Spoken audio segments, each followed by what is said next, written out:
Mount Everest submit किया है और यहीं से मेरी जर्नी प्रारंभ होती है।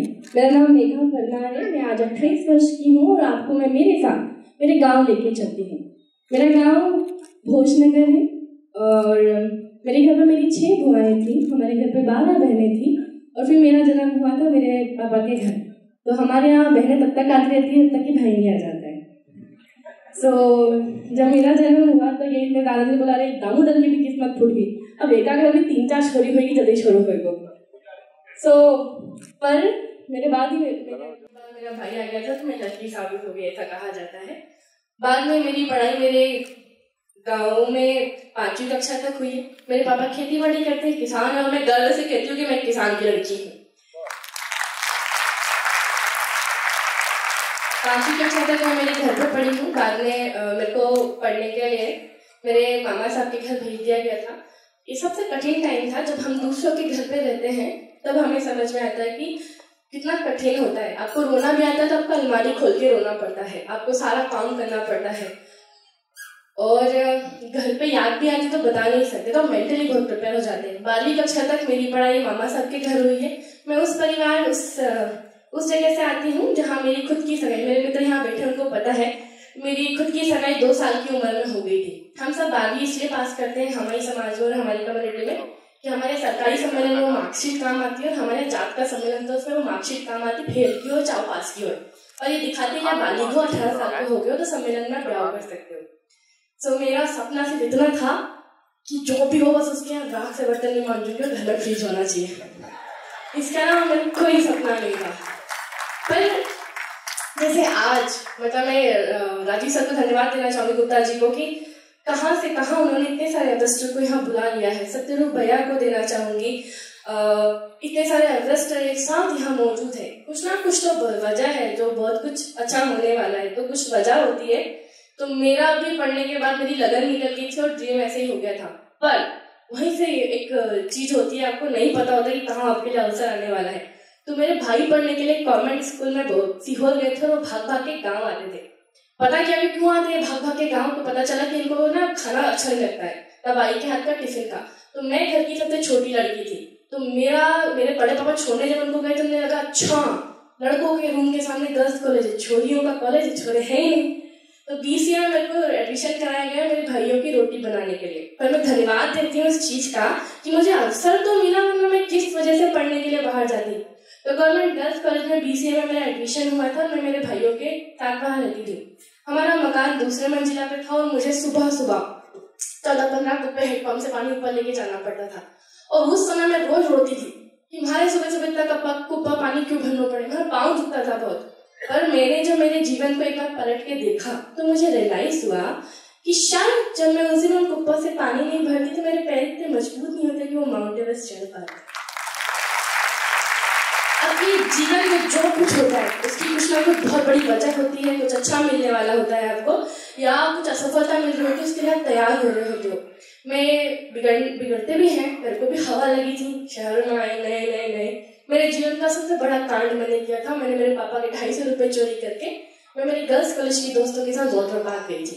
वाटर पार्क आज मेरे लिए कॉमन चीज है, आपके लिए भी होगी। और वही हमारे गांव के भैया ने देख लिया कि अरे उनकी छोरी तो वाटर पार्क में चिपका पानी में छोरी और मस्ती कर रही है। मुझे तुरंत घर ले जाया गया, मुझे बहुत मारा गया उस दिन।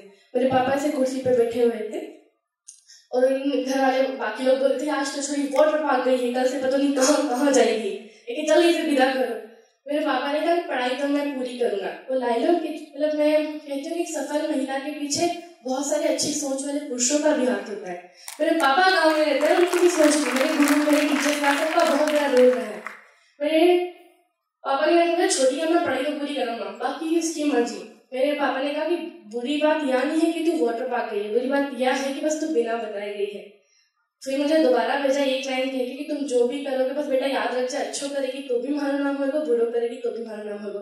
इसलिए जब हम माउंट एवरेस्ट चढ़ते हैं तो हम अच्छा करते तो पूरी कंट्री का नाम होता है। तो आपके हर एक चीज पर निर्भर करता है। फिर मुझे वहां जाने के बाद थोड़ा लगा कुछ करना है। वहीं से मेरा पहला कुछ करने की शुरुआत हुई। मैंने NSS के थ्रू मालदीव में इंडिया को रिप्रेजेंट किया और वो मेरे लिए जीवन का सबसे बड़ा एक्सपोजर था। जब मैं पहली बार हेलीकॉप्टर में बैठी थी, मैंने पहली बार एयरहोस्टेस मैडम से पूछा मैडम मेरे को ना इसका वॉशरूम दिखाना। उसने पूछा क्यों? मैं कहा ना मेरे साथ ऐसा जाता कहाँ है? उसने पूछा ऐसा क्यों पूछ रही हो? ना हमारा गाँव में ऐसे ही कहे कि हेलीकॉप्टर ऊपर से जाए तो मुंह मत खुला किया करो। मैंने जानना था गांव के बच्चे की जिज्ञासा समझो आप कि कितना कुछ था जो समझना जानना चाहती थी मैं। मैंने सारी दुनिया पहली बार, समंदर पहली बार देखा। हमारे साथ IIT इंडस्ट के टॉपर गए, विनी जी जैसे इतने साइबर वाले बड़े बड़े व्यक्ति के जो अंग्रेजी में बात करते थे, हम थोड़े गाँव के 2 सलवार सूट एक साड़ी वाले लोग। पर वही मेरा जीवन का पहला एक्सपोजर था। आने के बाद मुझे लगा कि मुझे कुछ करना है। तब मैंने अखबार में पहली बार पढ़ा कि मध्य प्रदेश के 2 लड़कों ने माउंट एवरेस्ट समिट किया। क्लिक हुआ, ओके लड़के ने किया, लड़की ने नहीं किया। फिर सर्च किया कि बच्चे की पाल मैम ने इतने साल पहले माउंट एवरेस्ट समिट किया, हमारे मध्य प्रदेश की किसी लड़की ने क्यों नहीं किया? फिर कोर्सेस किए सेमी कमांडो ट्रेनिंग की तरह। फिर पता चला कि माउंट एवरेस्ट के लिए 25 लाख रुपए लगते, 25,000 हाथ में नहीं देगा, 25 लाख इकट्ठे करने थे। जिद के लिए अभी हमारे जिन सर ने कहा था कि जिद, हाँ एक क्लाइंबर में जिद होती है, मेरे में भी जिद है, इसके अलावा कुछ नहीं है। मैं बहुत जिद्दी हूँ और वही मेरी ताकत है। तो मैंने ठान तो लिया था, अब क्या करूं? तो स्पॉन्सरशिप कैसे ली जाएगी ये भी सूझ नहीं पड़ती थी। MBA नहीं किया था ना, तो मैंने अखबार के इश्तिहार उठाए, जो जिसने प्रथम पृष्ठ पे इश्तिहार दिया था, मतलब उसको मार्केटिंग करानी है। तो मैंने सिर्फ 500 लोगों के नंबर नोट किए और मैं उनको जाके बोलती थी, सर आपने सुल्तान मूवी देखी है? तो बोलते थे हाँ देखी है। तो मैं उनको बोलती थी कैसे सुल्तान में कुकर वाला फेमस हो जाता है, मैं माउंट एवरेस्ट चढ़ाऊंगी, आप मेरे साथ फेमस हो जाओगे, बोलो स्पॉन्सर देंगे आप मेरे को? तो वो लोग बोलते थे हाँ। मुझे मेरी पहली स्पॉन्सरशिप 17,000 रुपए की मिली थी और वो मेरे लिए बहुत बड़ी राशि थी। जब आपको लोग स्पॉन्सर ना करें या हाँ करें तो चीज याद रखना। 70 भैया बैठे हैं यहाँ आने से पहले मैं सोची थी भैया मैं मोटी हो गई, बच्चे मुझसे पूछते हैं कि ये लड़की माउंट एवरेस्ट गई थी क्या, मैं क्या करूं? तो उन्होंने कहा कि पहाड़ों में यही तो सिखाता है कि हम बदल जाते हैं, पर हम क्या है। तो एक चीज सीखी थी कि ना करने वाले का उसकी परिस्थिति और हाँ करने वाले का एहसान कभी नहीं भूलना है। फिर मुझे मध्य प्रदेश सरकार ने 25 लाख स्पॉन्सर किए और मैं गई उन पर 2018 में। जैसे यहाँ बहुत सारे क्लाइंबर बैठे हैं, हमारे 4 कैंप होते हैं। हम लोग बेस कैंप के बाद असली चढ़ाई प्रारंभ होती है। हम रात को क्लाइंब करते हैं, 13-13 घंटे 14-14 घंटे चढ़ते हैं, बर्फ खोदते हैं, पिघलाते हैं, पानी पीते हैं, डिहाइड्रेशन हो जाता है। एज ए वुमन आपको पीरियड्स भी ज्यादा दिनों तक होते रहते हैं, आपको रेशेस हो जाते हैं, आपके होंठ सफेद पड़ चुके थे, आपके चेहरे से खून टपकने लग जाता है। सो ये सब चीजें होने के बाद कैंप 3 के बाद 7,900 मीटर के बाद आपको ऑक्सीजन नहीं मिलता, जिसे आप सब सप्लीमेंट ऑक्सीजन लेते हैं। आपको नहीं पता दोबारा आप घर आओगे कि नहीं आओगे। इन सब कंडीशनों के बाद मैं 2018 में 8,100 मीटर पे थी। मेरा शेरपा मुझसे बैठा और दाई ने बोला कि बहनी सबमिट तो कर लेंगे पर वापस नहीं आ पाएंगे, अब आगे क्या? सो वहां से समझ नहीं आता क्या बोलूं। मेरे को मैं तो जाऊंगा चाहे जो हो जाए मेरे लिए, क्योंकि सर यहाँ बैठे थे। मेरे लिए मेरे शेरपा मेरे लिए देवदूत है। मैं बहुत रिस्पेक्ट करती हूँ। शेरपा आपके लिए केवल गाइड नहीं होते, वो आपके आगे चलते और आपको पहाड़ तक पहुंचाते। मैं बहुत रिस्पेक्ट करती हूँ, रियल माउंटेन हीरो है वो। मेरे दाई ने मेरे को कहा, रीमा दाई ने, कि बहनी सबमिट तो करेंगे, जिंदा वापस नहीं आ जाएंगे, पहाड़ वही है, जिंदगी रही तो दोबारा आ जाएंगे। मैं जब तक वापस आई तब तक अखबार में छप गया था, क्योंकि हमारे मध्य प्रदेश में तो क्या लगा था कि कैंप 4 तक तो पहुंची गई लड़की, बस पहुंच जाएगी टॉप पे। जब मैं काठमांडू तक पहुंची तब तक तो पता चला कि अरे सारे अखबारों में छप चुका था मध्य प्रदेश की पहली लड़की ने माउंट एवरेस्ट समिट। तो ऑप्शन होते क्या करें हम, मतलब समझ ही नहीं आ रहा था। तो आप सबसे झूठ बोल सकते हो, आत्मग्लानि से नहीं बोल सकते हो। मैंने खुद अपने फेसबुक पे लिखा था कि नहीं मेरा माउंट एवरेस्ट समिट नहीं हुआ है। फिर मैंने मध्य प्रदेश आके प्रेस कॉन्फ्रेंस की थी। जो लोग कल तक तारीफ करते थे वो बुराई कर रहे थे। फिर जब मैं घर पहुंची तो पापा ने बोले तमाशा खड़ा कर दियो, देख कहीं गई होगा यो वो। पर उस समय मैंने कॉपी लिखी और लिखा कि क्यों मेरा माउंट एवरेस्ट समिट नहीं हुआ था। पहला रीजन था कि मैं शाकाहारी हूँ, मैंने अच्छे से खाना नहीं खाया था, अगली बार मुझे गोंद के लड्डू लेकर गई थी मैं। फिर दूसरा रीजन था कि मैं मेंटली फिट थी, फिजिकली शायद फिट नहीं थी। इसके बाद मैं अटल बिहारी माउंटेन इंस्टीट्यूट में कोर्स करने के लिए गई। हम लोग आर्टिफिशियल माउंटेनिंग करते हैं और व्हीलर पीछे से विलय देता है। 4 जुलाई 2018 को मेरे विलय को हाथे से विलय छूटा था और मैं 12 फीट से भम से नीचे गिरी थी। मेरी रीढ़ की हड्डी 3 जगह से हेयरलाइन फ्रैक्चर करके टूट गई थी, गर्दन के पास से, बीच में से, एल्बोन के पास से। इसी टाइम पे इंस्टीट्यूट ब्लैकलिस्ट हो जाता है। मुझे मनाली के दिल्ली की बस में बेल्ट बांध के भेज दिया गया था। मेरे जीवन का सबसे कठिन सफर था वो, क्योंकि वो मैं उस समय मेरे दांत चिपक गए थे, रोना भी नहीं आ रहा था। मनाली से दिल्ली मुझे नहीं पता मैं कैसे पहुंची हूँ। दिल्ली से भोपाल पहुंची और जो लोग बोलते थे ना you are looking so beautiful, ऐसे कई लोगों को मैंने फोन किया कि मेरी मदद कर दीजिए, मेरी रीढ़ की हड्डी टूट गई, कब आ सकते हैं। एक व्यक्ति नहीं आया। उस दिन मुझे ये समझ में आया कि हर वो शख्स प्रोफाइल पिक्चर है जो आपके बुरे समय पे आपको काम ना सके, तो डिलीट कर दीजिएगा। जब मैं स्टेशन पे खड़ी थी तो मैंने मेरे जीवन में पहली बार भगवान को पूछा था कि भगवान जी, पैसा है नहीं, नौकरी है नहीं, मम्मी पापा ने घर, पापा ने मैंने जब पापा को बोला था नहाने लेने जाओ, तो कमर टूटी छोरी 3 महीना बिस्तर रहेगी, लोग 10 तरह की बात करेंगे, खराब बेन उनका रिश्ता टूट जाएगा, तू घरे मत आ, सर जहाँ जाना वहाँ जा। ऐसे टाइम पे कोई लेने नहीं आ रहा था, क्या करूं? तो ट्रेन की पट्टी सामने दिख रही थी और शरीर भी टूट गया था, तो मन में गंदे गंदे भाव आते हैं ना, ऐसे गंदे गंदे भाव आ रहे थे। फिर मेरे गुरु जी मतलब मेरे कोच साहब मेरे को लेने के लिए आए, इसलिए मैं अपने माता पिता से भी पहले अपने गुरुओं को मानती हूँ। वो बोलते यहाँ खड़ी हो तो मैं हल्दी भी नहीं हूँ, चाहे जो हो जाए। तो मेरे गुरु जी और मेरी गुरु माता लेने के लिए आए। मेरा MRI हुआ था, मुझे पता चला कि मेरे जो हेडलाइन फ्रैक्चर थे वो डैमेज हो गए थे सफर की वजह से, और मुझे 9 महीने बिस्तर पे रहना था। डॉक्टर ने बोला यू आर सो लकी, क्योंकि जो मेरा टेलबोन का फ्रैक्चर था वो लेफ्ट साइड यदि ज्यादा हो जाता तो ये लेफ्ट लेग लाइफ टाइम के लिए पैरालाइज हो सकता था। तो भगवान कभी कभी बुरा करता है, पर उससे भी बुरा हो सकता था, तो आप बच गए हो। तो मैं फिर से 9 महीने बिस्तर में थी। जिस चीज के लिए मुझे आज यहाँ बुलाया गया है, मैं उनको धन्यवाद देना चाहूंगी। इतने सारे लोगों को बुलाया गया है, वजह है कि जैसा हम देखते हैं, जैसा सुनते हैं, हम जैसा हम बोलते हैं, हम वैसे होते जाते हैं। तो मेरे को नेगेटिविटी आता था, पर मेरे जीवन को 2 पिक्चरों ने बदल दिया था। पहला था चकरे इंडिया, जिसमें वो बोलता है 70 मिनट लड़कियां दिखा दो इस दुनिया को, तो मैं अपने आप से बोलती थी कि मेघा दिखाना है इस दुनिया को। दूसरा था मांझी धाम माउंटेन में, जिसमें वो बोलता है कि जब तक तोड़ेगा नहीं तब तक छोड़ेगा नहीं, तो मैं अपने आप से बोलती थी कि जब तक चढ़ोगे नहीं तब तक छोड़ूंगे नहीं। मैंने 9 महीने बिस्तर पे बिताने के बाद फिर से मैं उठी। मैं 87 kg की हो गई थी, रूही की तरह वाइट। कोई मेरे को ट्रेनिंग कराने के लिए रेडी नहीं था। फिर से मेरी कोच साहब मेरे को ट्रेनिंग कराने के लिए रेडी हुए। आपको पता है मैं महिलाओं की इसलिए रिस्पेक्ट करती हूँ क्योंकि मेरे कोच साहब नहीं रहते थे, पर उनकी पत्नी मेरी केयर करती थी। इसलिए महिला की दुश्मन नहीं होती है, ताकत होती है। लाइन बोलना बदल दीजिएगा, आप छोड़ दीजिएगा। तो वहां पे मैं वापस उठने के बाद हर दिन 10 किलोमीटर दौड़ती थी, हर दिन 21 किलोमीटर दौड़ती थी। फिर से मध्य प्रदेश सरकार ने मेरे अलावा 3 लोगों को माउंट एवरेस्ट के लिए स्पॉन्सरशिप करी और मैं माउंट एवरेस्ट के लिए 2019 में गई। मुझे यहाँ कुंतल जी बैठे हैं और निशा जी बैठे हैं, हम वो साथी हैं जो पहाड़ पर टकराए हैं।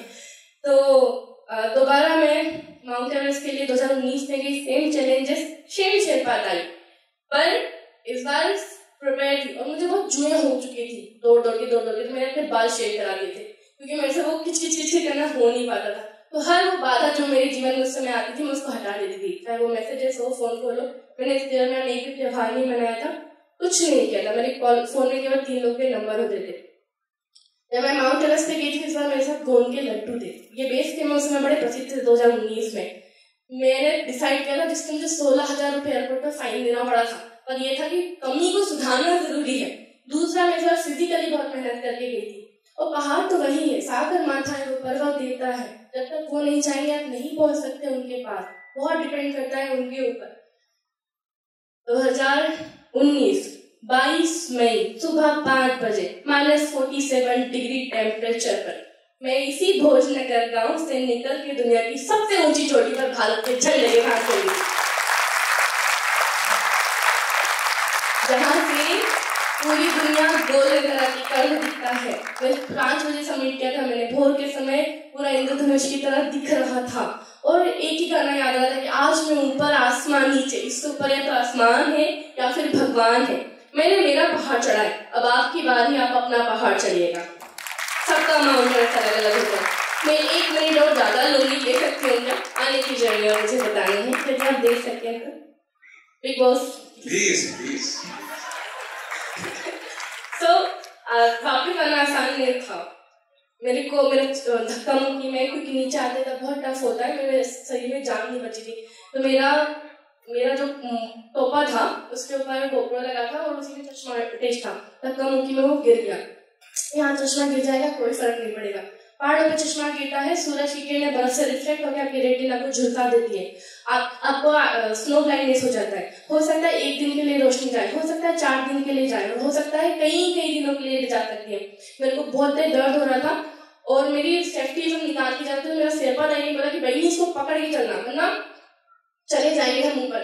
मैं इसीलिए बोलती हूँ कि मेरा शेरपा दाई इतना अच्छा था और उसका कारण यह है कि भारतीयों में एक आदत होती है, शेरपाओं से कई दफा इस समय मैं कहती हूँ कि आप एडवर्ड हिलेरी जैसे क्लाइंबर नहीं है तो तेंजिंग नॉर्वे जैसे शेरपा नहीं है, तो बहुत डिपेंड करता है आपके ऊपर। मेरे शेरपा दाई को मैं एक निवाला भी होती तो मैं पूछती थी दाई आप खा लो। आज मैं उनके दोनों बेटों की पढ़ाई का खर्च उठा पा रही हूँ क्योंकि मैं सक्षम हूँ। मैंने उनसे प्रॉमिस किया था मैं उसको निभा रही हूँ, मैं जीवन भर निभाती रहूंगी।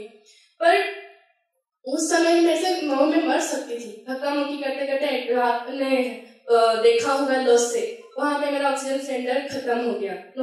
पहले हम लोग कैंप 4 में रुके रात भर, क्योंकि हम पहुंचते पहुंचते हमको 6 बज गई थी और हमारे पास लिमिटेड ऑक्सीजन सिलेंडर था। उसकी वजह से हम रात भर कैंप 4 में बिताए, तो बहुत कम ऑक्सीजन 0.5 तक। दूसरे दिन मुझको लगा था कि मेरी आंखों की रोशनी हो जाएगी, पर आई नहीं। फिर मेरे शेरपा दाई ने कहा कि हम दोनों की ऑक्सीजन खत्म हो जाएगी, वही उतरना प्रारंभ करते हैं। लोस्ते के पास मेरा ऑक्सीजन खत्म हो गया, लोग मुझको क्रॉस करके जा रहे थे। उसमें मेरी एमपी की क्लाइंबर भी थी और मैं पड़ी हुई थी। मेरा शेरपा दाई उसका मास्क निकाल के मेरे मुंह पे रख रहा था। तभी कहते ना कि आपको नहीं पता कब कहाँ किस तरह से कनेक्ट हो जाए, इसलिए मैं मुंबई के लोगों से बहुत रिस्पेक्ट और इज्जत करती हूँ क्योंकि उनकी वजह से मैं जीवित हूँ। वहां से एक शेरपा निकल के जाता है, जो मेरा शेरपा का दाई होता है, नागपा दाई। वो बोलता है मेरा क्लाइंट ऊपर मर गया है, उसका बच्चा हुआ सिलेंडर में लेके जा रहा हूँ, मैं तुमको देता हूँ। मुझे उस समय ऑक्सीजन मिली और मैं उसकी वजह से कैंप 3 पहुंची। कैंप 3 के बाद कैंप 2 पहुंची। कैंप 2 के बाद मेरा हेली रेस्क्यू हुआ क्योंकि मेरी बहुत हालत खराब थी। जब मैं नेपाल काठमांडू अस्पताल में पहुंची, उसके बाद 4 दिन बाद होश आया। तो हमने पूछा वो देवदूत कौन थे, उनको पता चला। तो उन्होंने बताया सतोरी कंपनी में वो थे। उनका क्लाइंट कौन था ये पता करने के लिए गए, तो उन्होंने कहा कि उनका पति बगल वाले वार्ड में है। मैं उनसे मिलने के लिए गई। उनके पति का नाम था शरद कुलकर्णी। उन्होंने एक किताब लिखी है मराठी और इंग्लिश में जिन्होंने जिक्र किया है। तो सिलेंडर मुझे मिला था वो अंजलि कुलकर्णी जी का मिला था, जो इस दुनिया में नहीं है। और शरद कुलकर्णी सर ने किताब में लिखा कि जब जब मैं मेघा के कंठ को देखता हूँ तो मुझे लगता है कि अंजलि की सांसें मेघा के अंदर चल रही। मैं आज आपके सामने खड़ी हूँ तो मुझे ये पता है कि मेरा जीवन और आप सबकी सांसें बहुत कीमती है। बाद में पहाड़ से आने के बाद मैं बिल्कुल बदल गई हूँ। अभी भी मैंने 2 बच्चियों को गोद दे रखा है, उनकी एजुकेशन लाइफ टाइम के लिए। एक बच्ची है ट्रांसजेंडर जो मेरे पास रहती है। मैंने जब डाइविंग की थी इन सब के अलावा संतुष्टि की प्राप्ति नहीं हो रही थी, शब्द होते हैं ना। तो मैंने जामवाल सर को फोन किया था, सर मैं 7 सबमिट कर लूँ क्या, 30-30 लाख रुपए लगेगा, फील नहीं हो रहा कि कहाँ खर्च करूँ। मैंने उनसे जब कंसल्ट किया तो तुम्हारा मन क्या कहता है, मेरा मन कहता है कि 30 लाख में तालाब खोद दूं। तो उन्होंने कहा जो तुम्हारा मन करे वो करना। उस दिन से मैंने पहाड़ चढ़ना छोड़ दिया। मैं लोगों को चढ़वाती हूँ, खुद नहीं चढ़ती हूँ, क्योंकि मुझे तालाब खोदने हैं, कुएं बनवाने हैं। क्योंकि राजा आएंगे, खंडर महल बनाएंगे, वो खंडर होके चले जाएंगे। आप तालाब बनाओगे, कुएं बनाओगे, पेड़ लगाओगे, वो सदैव याद रहेंगे। मेरा अगला पहाड़ यही है। लास्ट में एक लाइन आपसे बोल के मैं जाती हूँ। इस दुनिया में इतना कुछ है देखने को, महसूस करने को, कि आपके पास थोड़ा भी वक्त नहीं है बर्बाद करने को। संभावनाएं असीम है, आप कुछ भी कर सकते हो, शायद इस दुनिया को बदल सकते हो। हर दिन कुछ नया सीखना, नया समझना। और कभी किसी काम को लेकर मन में दुविधा हो तो याद रखना, ना करके पछताने से बेहतर है करके पछताना।